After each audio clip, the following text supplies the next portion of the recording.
여러분 반갑습니다. 저는 여러분과 함께 이것이 개벽이다 네 번째 강좌를 공부하게 된 이건민입니다. 앞서 이지은 성도님의 강좌는 재밌게 들으셨나요? 이제 저와 함께 새로운 느낌과 새로운 각오로 함께 해보겠습니다. 오늘 저와 함께 공부하실 네 번째 강좌에서는요, 증산상제님 강세 소식 1권의 세 번째 파트인 진표율사의 구도 과정을 통해서 인간으로 오신 미륵불, 바로 증산상제님에 대해서 공부해 보도록 하겠습니다. 첫 번째 화면을 보시면요, 우리나라 한반도 땅에 미륵불상이 처음으로 세워진 모악산, 금산사 미륵전의 모습입니다. 미륵전 안으로 한 번 더 들어가 보실까요? 오른편 사진을 보시면 바로 미륵전에 계신 미륵불상의 모습이 보이고 있습니다. 그 미륵불 아래에는 어떤 것이 있을까요? 보시면 아래 사진과 같이 시루가 미륵불상을 받치고 있습니다. 그렇다면 왜 시루가 미륵불상을 받치고 있을까요? 뒤에 부분에 가서 좀 더 자세히 살펴보도록 하겠습니다.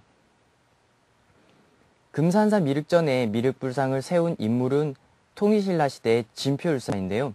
그 진표율사는 어떻게 해서 금산사에 미륵불상을 세우게 되었는지 진표율사의 구도 과정에 대해서 다큐멘터리를 보도록 하겠습니다.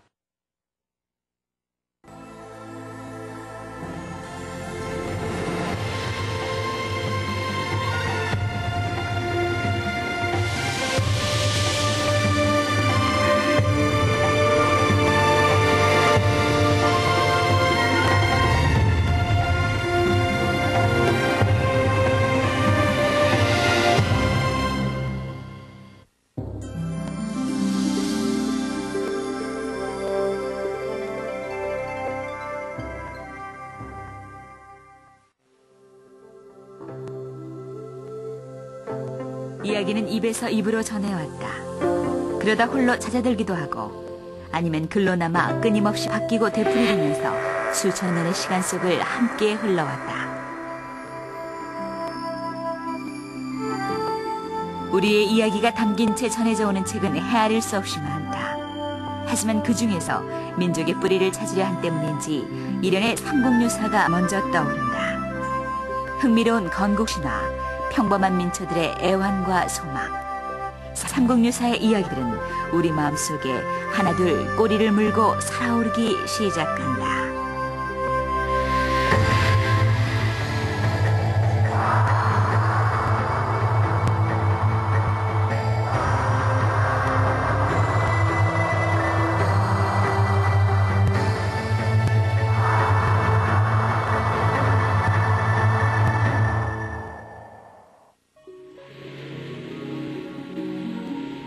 미륵과 지장보살이 그 모습을 드러냈다. 한승려의 치열한 수행을 칭송하기 위해서였다. 통일신라 말기인 763년의 일이다.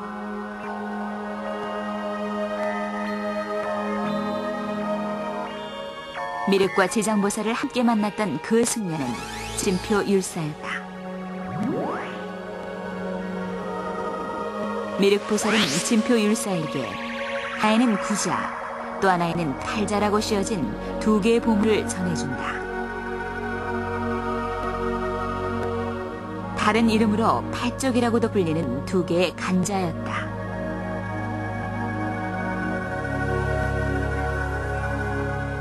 진표율사는 미륵보살에게 받은 두 개의 간자를 의지하며 평생을 미륵신앙의 대중화를 실천하며 살았다고 한다.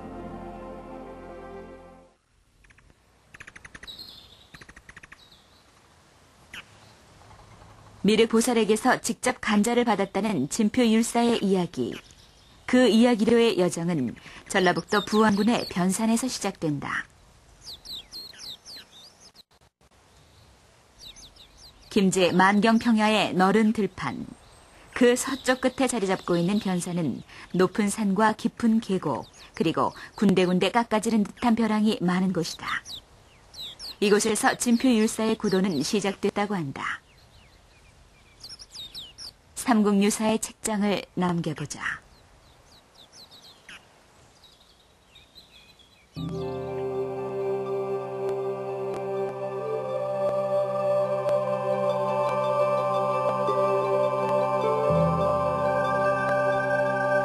동일 신라시대 전주 벽골군 도나산촌 대정리에 한 소년이 살고 있었습니다.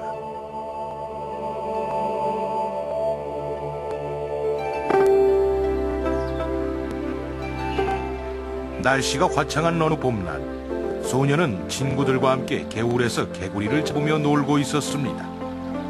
토끼를 잡으러 나섰던 터이나 날씨가 무척 따뜻해 개 뛰어든 참에 개구리 잡기에 정신이 팔린 것입니다.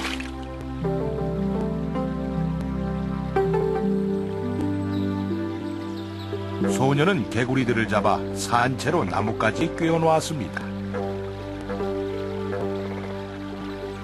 그때 멀리서 친구가 부르는 소리가 들렸습니다.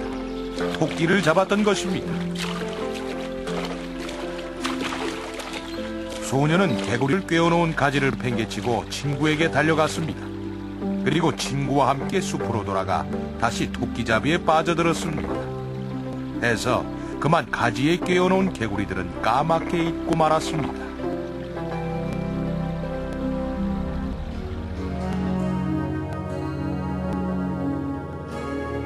그렇게 시간이 흘러 사철이 차례로 찾아왔습니다.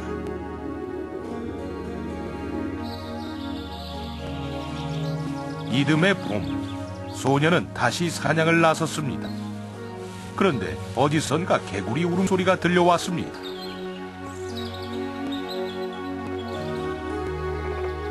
소년은 갑자기 작년 이맘때 일이 떠올라 개울을 살펴봤습니다. 헌데 물속에는 1년 전 아이가 던져놓았던 개구리들이 아직도 살아서 울고 있었습니다. 소년이 까맣게 잊고 지낸 한 해 동안 개구리들은 나뭇가지에 꿰인 채 그렇게 목숨을 이어오고 있었던 것입니다. 이 일로 인해 소년은 삶과 죽음을 생각하게 됐습니다. 그리고 마침내 출가를 결심하게 됐으니 그가 바로 진표율사였던 것입니다.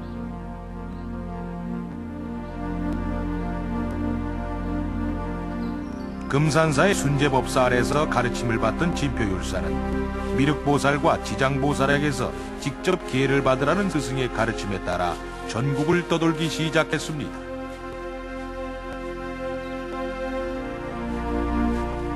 그렇게 떠돌기를 몇 해, 진표율사는 변산에 깎아지는 듯한 벼랑 한 귀퉁이에 자리를 잡았습니다.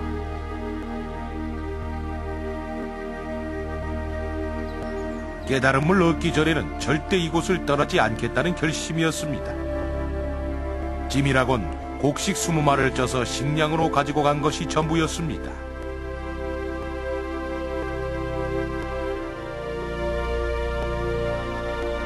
그렇게 3년간 뼈를 깎는 수행이 계속됐습니다.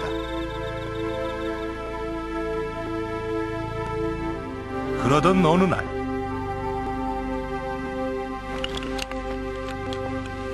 준비해온 식량은 거의 바닥이 나고 있었습니다.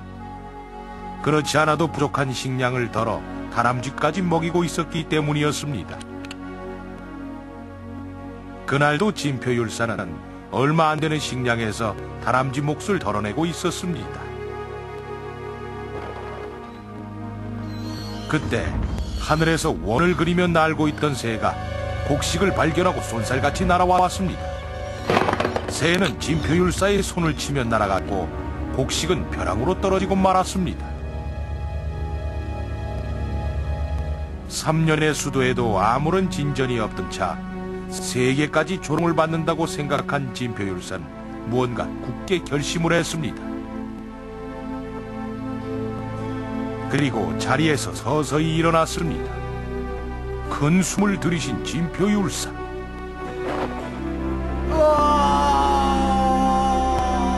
절벽에서 뛰어내렸습니다.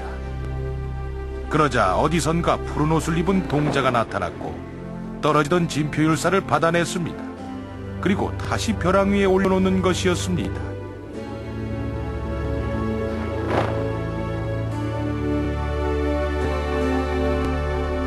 진표율사는 처음엔 꿈인지 생시인지 분간이 가지 않았습니다. 하지만 자신이 살아있음을 깨닫고 부처님의 은덕에 감사드렸고 용기를 얻은 진표율사는 다시 수행을 시작했습니다.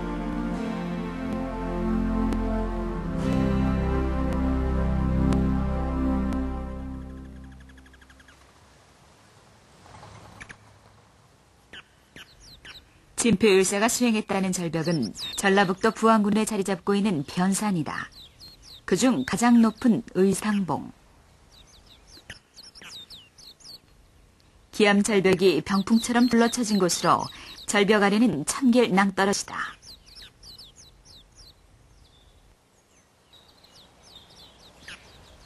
이 절벽의 작은 틈에서 진표율사는 뼈를 깎는 수행을 했던 것이다. 동국여지 승남에도 진표율사가 수행했던 곳에 대한 기록이 보인다. 정상에서 100척의 사다리를 타고 내려가면 암자에 도착할 수 있고 그 아래는 측량할 수 없는 골짜기라고 기록돼 있다. 고려말 이규보도 이곳을 다녀간 일을 기록하고 있는데 쇠줄이 박혀있던 흔적이 남아있고 정신이 아찔할 정도로 높다고 전하고 있다.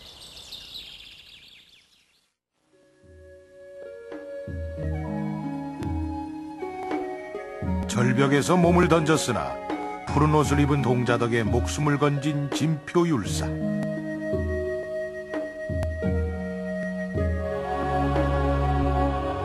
그는 지금까지는 해탈에 아무런 징표도 얻지 못했으나 이제 자신의 수행이 한 걸음 전진한 것으로 생각돼 내심 기뻤습니다. 해서 더욱 부지런히 수행하기로 결심했습니다. 그리고 더욱 적극적인 수행 방법을 택하기로 마음먹었습니다.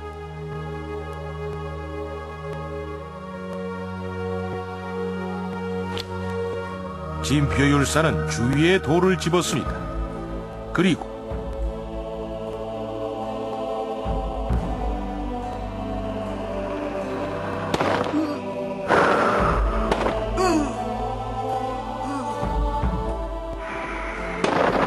그는 돌로 자신의 몸을 사정없이 내리쳤던 것입니다.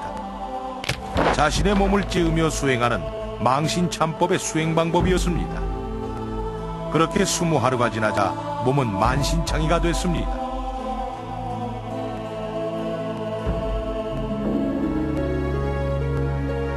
정확히 20하루째 누군가 다가와 진표율사를 쓰다듬었습니다.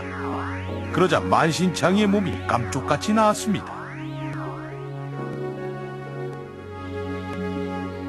그는 지장보살이었습니다. 지장보살은 진표율사에게 가사와 파리떼를 건네주었습니다.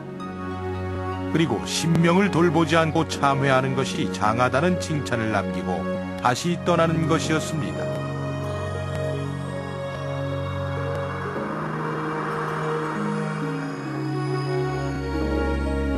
진표율사는 그 영험함에 감복했습니다. 그러자 머리로 후광이 서렸고 깨달음의 빛이 머릿속을 가득 채우는 것이었습니다.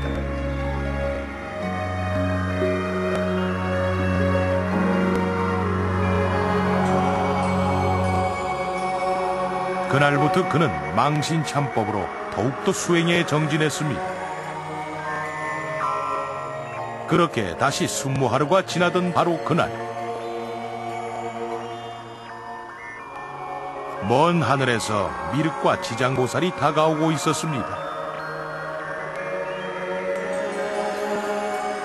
진표율사는 드디어 하늘이 주는 시력, 천안을 얻게 돼 천인들을 만날 수 있게 된 것입니다.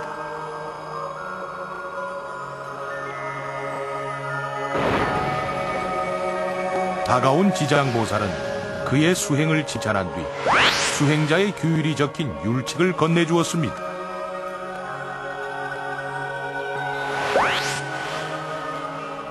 다음 미륵보살은 간자 2쪽을 건네주었습니다. 미륵보살은 이 간자는 내 손가락의 뼈이니 근본이 되는 2가지 깨달음에 비유한 것이다 라고 설명했습니다.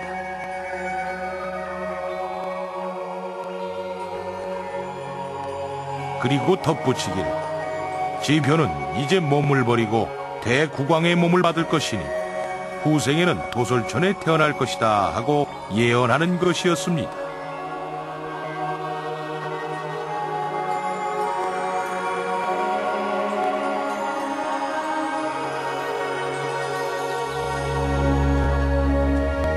이렇게 계법을 받은 후 머리 뒤로 후광이 뚜렷해진 진표율사는 산에서 내려왔습니다. 그리고 그의 후광을 따라 모여든 사람들과 함께 금산사를 크게 다시 지었습니다.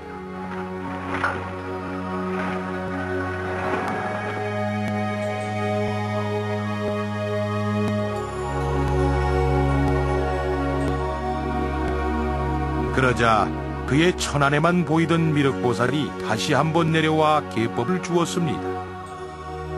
진표율사는 사람들에게 시주를 권해서 미륵장육상을 만들었습니다. 그리고 미륵상을 금당에 모셨습니다.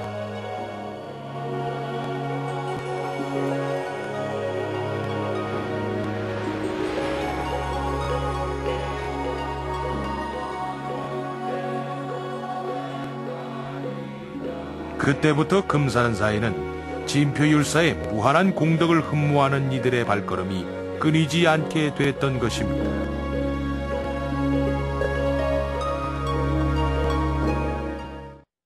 진표는 12세 때 부모의 출가 허락을 받고 전북 김제군 금산사의 숭제법사로부터 삼위계를 받게 됩니다. 그런데 숭제법사는 진표에게 이런 말을 해주시죠. 너는 이 계법을 가지고 미륵님 앞으로 가서 간절히 법을 구하고 참회하여 친히 계법을 받아 세상에 널리 전하라. 결국에 숭제법사는 진표에게 미륵님의 계법을 구하라라는 가르침을 내려주십니다. 그래서 진표율사는 전국 명산을 찾아다니며 도를 닦게 되죠. 전국 명산을 돌아다니다가 진표율사는 27세 되던 해에 부안의 부사의방으로 들어가게 됩니다. 부사의방은 깎아지는 듯한 절벽 한 귀퉁이에 2명 정도가 앉으면 넉넉할 만한 아주 좁은 협소한 공간에 자리를 잡게 됩니다. 그곳에서 수행을 시작을 하죠. 몇 년? 바로 3년 동안 수행을 하게 됩니다. 근데 3년 동안의 수행을 통해서도 여기 보시면 숙이라는 말이 있죠. 쉽게 깨달음이에요. 그러한 깨달음조차 얻지 못하자 죽을 결심을 하고 바위 아래로 떨어집니다. 근데 그런 떨어지는 진표율사를 청의동자가 받아서 다시 원래 있던 그 부사의 방으로 올려놓죠. 이 영험함을 한번 경험한 진표율사는 크게 서원을 세워서 21일 수행을 들어갑니다. 근데 여기서 중요한 건 망신참법이라는 수행법으로 수행을 하셨다는 거죠. 이 망신참법은 불교의 역사에서도 한 번도 없었고요. 과거에서도 없었고 그 이후에도 한 번도 없었던 오로지 진표율사만이 처음으로 행했던 수행법입니다. 바로 내 몸을 두들겨서 참회하는 그러한 수행법인데요. 그런 망신참법의 수행 결과 3일 만에 손과 팔이 다 떨어져 나갔고요. 온몸이 피투성으로 변했다는 거죠. 일예로 전해오는 이야기에 따르면 그때 당시 그 부사의 방에 있는 절벽이 온통 피투성이로 빨갛게 물들 정도였다 합니다. 그렇게 망신참포의 수행을 하는 도중 7일째 되던 날 밤에 지장보살이 손에 금장을 흔들며 딸랑딸랑 손을 흔들며 진표율사를 가호하거든요. 그래서 떨어져 나간 팔과 손이 다시 붙게 되고 그걸 한 번 더 경험한 진표율사는 20일의 수행을 마치게 됩니다. 제목을 보실까요? 인류 최초로 하느님을 칭견한 진표율사. 망신참법이란 수행법도 진표율사가 처음이자 마지막으로 행한 수행법인데요.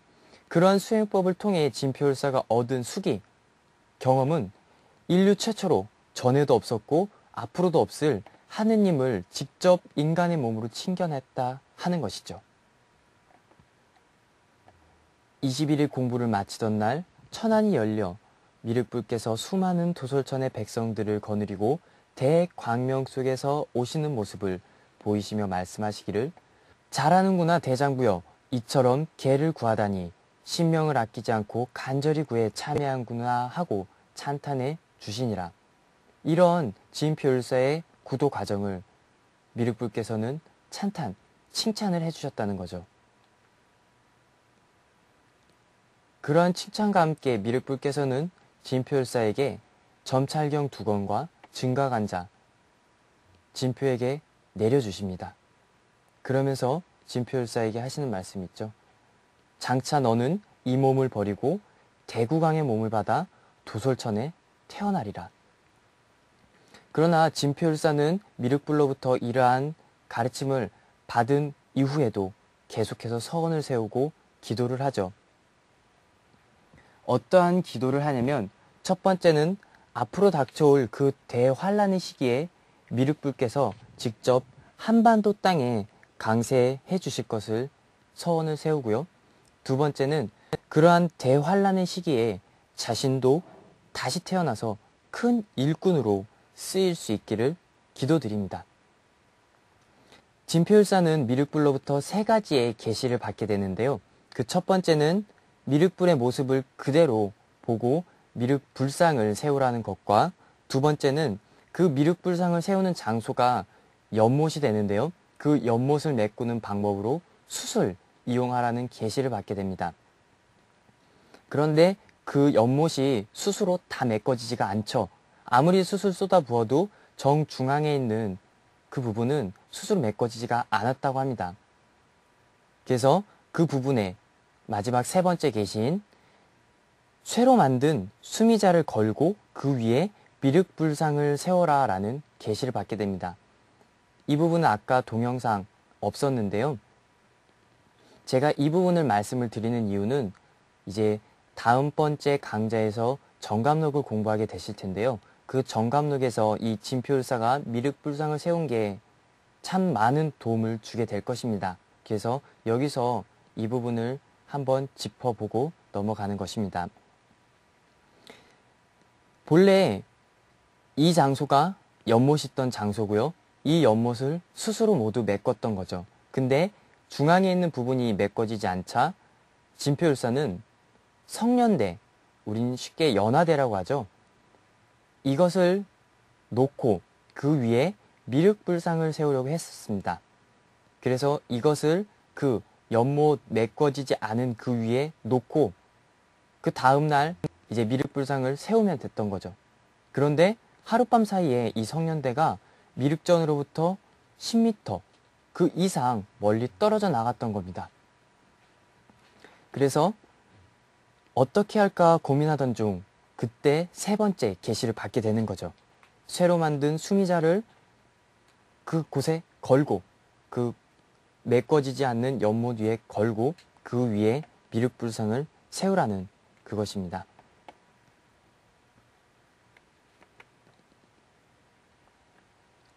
자, 어떠한 시루를 거는가?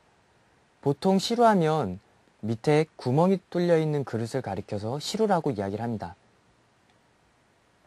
실제 처음 화면에서도 보셨지만 미륵불상 밑에 있는 시루의 모습이죠.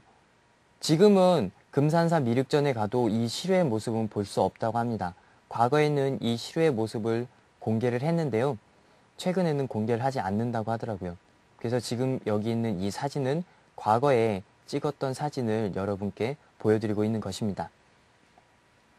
자, 그러면 이 시루가 어떠한 의미를 갖고 있길래 미륵불상 밑에 이 시루를 걸었는지는 잠시 뒤에 자세하게 알아보도록 하고요. 동양 신례 최대 미륵불이라는 내용이 아까 동영상에서도 나왔습니다. 보시면 미륵불상이 있고요. 그 밑에는 시루를 걸어서 그 시루 위에 미륵불상을 세운 것이죠. 가장 처음 세웠던 미륵불상은 금산사 미륵전이고요. 두 번째는 금강산에 있는 발현사의 진표율사께서 미륵불상을 세우게 됩니다. 그 다음 3번째로는 속리산의 길상사, 지금은 법주사라고 하죠.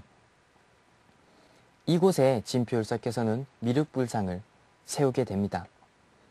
이건 한 가지 여담인데요. 진표율사께서 미륵불상을 세운 건 하나, 둘, 셋, 3변성도 했고요. 실제로 미륵불상도 처음에는 33척이었고요. 그 다음엔 36척, 그 다음엔 39척으로 세워졌다고 합니다. 자, 이제 시루의 의미에 대해서 알아보겠는데요. 여러분 혹시 시루떡 익히는 모습 보신 적 있으세요? 보통 시루떡 익힐 때 쓰는 시루 모양이 이런 모양입니다. 보시면 동그란 구멍들이 밑에 있죠. 네, 이러한 시루에 익지 않은 곡식, 콩이나 팥이나 그런 곡물들을 한데 모아서 푹 쪄서 익히죠. 그런 푹 찌고 익히는 역할을 이 시루가 하는 것입니다. 자, 어느 정도 시루가 갖고 있는 의미가 파악이 되시나요? 그렇다면 미륵불께서는 왜 시루를 걸고 그 위에 미륵불상을 세우라는 계시를 내려주셨는가? 바로 지금까지 나와 있는 아직 완성되지 못하고 성숙하지 못한 종교와 과학과 철학을 한데 통일하는 그러한 완전히 성숙시키는 그러한 진리가 바로 미륵불의 진리라는 것이죠. 상제님의 말씀을 통해서 시루의 의미를 다시 한번 새겨보도록 하겠습니다. 상제님께서 말씀하시죠. 세상에 시루만큼 큰 그릇이 없나니 황하수에 물을 길어다가 부어보아라. 그릇 중에 제일 큰 것은 시루니라. 너희들 시루떡이 익는 이치를 아느냐? 시루떡을 찔 때에 김이 시루 가장자리부터 오르나니 그 떡이 가에서 익어 들어가 가운데는 마지막에 익어가는 법이니라. 자, 이 뒤에 부분의 도전 성구와 이 마지막 도전 성구는 같이 보면 더 좋겠죠. 부디 조심하라. 나의 도수는 밖에서 안으로 우겨드는 도수이니 천하 대세를 잘 살피도록 하라. 자, 여기서 시루에 대해서 한 가지 더 짚고 넘어가도록 하겠습니다. 상제님께서는 상제님 본인의 존호를 증산이라고 하셨습니다. 그 증, 바로 시루라는 의미인데요. 바로 증산 상제님의 진리가 앞에서도 말씀드렸던 완성되지 못하고 성숙하지 못한 종교와 과학과 철학, 그 밖에 문화, 사상들을 상제님의 완성된 진리로 익히고 통일시키는 그러한 역할을 한다는 것을 말씀해 주시는 것입니다. 이 시루와 함께 비슷한 의미를 한 가지 더 알아볼 텐데요. 중국 명나라 때 주장춘 선생이 쓴 진인도통연계에서 보면 인류 문명의 근원이 되었던 유교나 불교 등의 종교 문명이 어떻게 씨 뿌려져 나아갔는지, 그 성자들이 어떠한 지기를 타고 이 지상에 왔는가를 밝힌 책이 주장춘 선생의 진인도통연계입니다. 이 진인도통연계에서 보면 이 산에 뿌리 되는 산은 곤륜산이다라고 이야기를 하고요. 그 곤륜산으로부터 총 4개의 지맥이 뻗어져 나온다고 합니다. 네, 그 첫 번째와 두 번째, 세 번째 지맥, 그것들을 통합, 합쳐서 완전히 성숙시키고 통일시키는 그러한 성인이 제4지맥을 통해서 온다라고 주장춘 선생은 이야기를 하고 있습니다. 그러면서 그러면 여기서 그 사지맥을 좀 더 자세히 보도록 하겠습니다. 곤륜산 제4지맥이 이부 동해하여 동쪽으로 뻗어나가서 생백두산하고 백두산이라는 산을 낳고 백두산이 생금강산하여 기맥 12,000 봉하니 그 백두산으로부터 다시 산의 흐름이 이어져 오면서 금강산이란 산이 다시 한번 크게 일어나는 것이죠.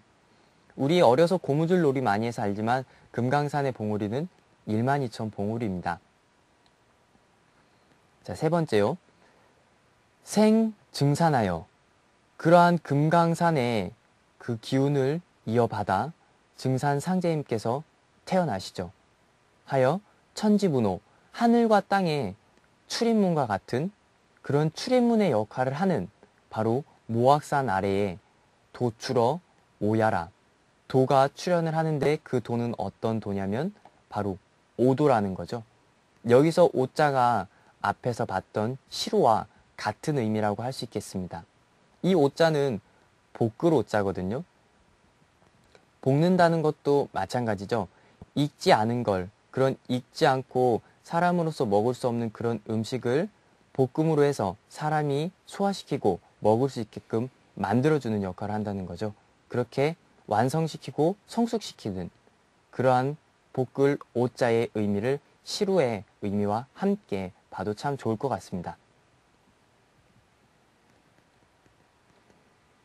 자, 이 부분은 고로 12,000명 도통야라. 이 주장춘 선생의 진인도통 연계는 저희가 6번째 강좌에서 또 살펴보게 될 텐데요. 그때는 곤륜산의 1지맥과 2지맥, 3지맥, 4지맥으로 해서 선천의 성자들이 어떻게 오는지를 좀 더 자세히 살펴보도록 하겠습니다. 진표율사가 그렇게 외쳤던 미륵불께서는 실제로 인간 세상에 왔다 가셨습니다. 바로 증산상제님이 우주의 주제자 하느님이신 미륵불이신데요. 증산상제님도 인간으로 오셨기 때문에 언제, 어디에, 어떠한 성과 이름을 갖고 태어나시는지 간단한 상제님의 프로필을 한번 보도록 하겠습니다. 첫째, 증산상제님께서는 언제 태어나시는가? 바로 1871년 신민년 9월 19일 고종 8년 때인데요. 여기서 보시면 왜 증산상제님께서는 1871년 바로 신민년에 이 세상에 내려오신 걸까요? 이 신이라고 하는 의미는 천간에서 오행으로 구분했을 때 금을 상징을 합니다. 이 금은 계절로서는 가을을 상징을 하죠. 바로 후천 가을 세상을 암시하시는 상제임의 간지가 되겠고요.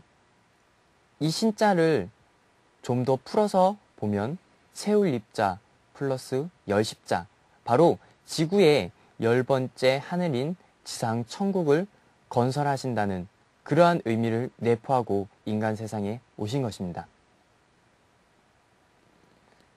그렇다면 미에는 어떠한 의미가 있을까요? 미는 지지에서 오행으로 봤을 때는 토에 해당합니다. 근데 그 토에 붙은 상수가 10이죠. 10은 완성을 의미합니다. 또한 하느님의 고유 자리가 바로 상수로는 10으로서 표현이 되죠. 이 미는 우리가 띠로 봤을 때는 양띠입니다. 그렇다면 왜 상제님께서는 양띠로 오셨을까요? 도전 4편 40장을 통해서 보도록 하겠습니다. 어린 양으로 불리운 성자 예수가 십자가에 매달려 피 흘리며 아버지의 천국 복음을 전하였나니 그 예수의 아버지 하느님이신 상제님께서 그를 해원시키셔 땅 위에 천국을 열어주시기 위해 신미생 양띠로 오시느니라. 너무 설명이 잘 돼 있죠? 자, 그럼 다음 번으로 넘어가 보겠습니다. 증산상제님께서는 어디로 태어나시는가? 증산상제님께서 태어나신 장소는 전라도 고부군 우덕면 갱망입니다. 현재 지명으로는 전라북도 정읍군 덕천면 신월리가 되겠습니다. 상제님께서도 인간으로 오셨기 때문에 어떠한 가문에 어떠한 성씨를 갖고 오시겠고요. 인간으로 오시기 때문에 그에 걸맞는 이름이 있으실 겁니다. 상제님의 성씨는 강씨고요. 존휘, 우리가 쉽게 이름이라고 부르는 존휘는 일순입니다. 자는 사옥을 쓰셨고요. 호는 상제님 스스로 증산이란 호를 쓰셨습니다. 그렇다면 상제님께서는 왜 강씨로 오셨을까요? 바로 강씨가 현존하는 인류의 최초 성씨라는 거죠. 또한 이 강씨는 이 계집여자가 포함되어 있죠. 바로 후천, 다가오는 우주의 가을 시간대가 바로 음의 세상, 그러한 세상이 펼쳐질 것을 상제님께서 은연중에 내포하고 계신 것이죠. 오늘 강의는 여기까지입니다. 이번 시간에는 진표율사의 구도 과정을 통해 한반도에 뿌리 내린 미륵신앙에 대해서 살펴보았고, 미륵불의 인간 강세의 의미를 시루의 이치와 지인 도통 연계의 오도에 비유해서 알아봤습니다. 마지막 부분에선 그 결실 문화의 진리를 들고 이 세상에 강세하셔 주신 증산 상제님의 프로필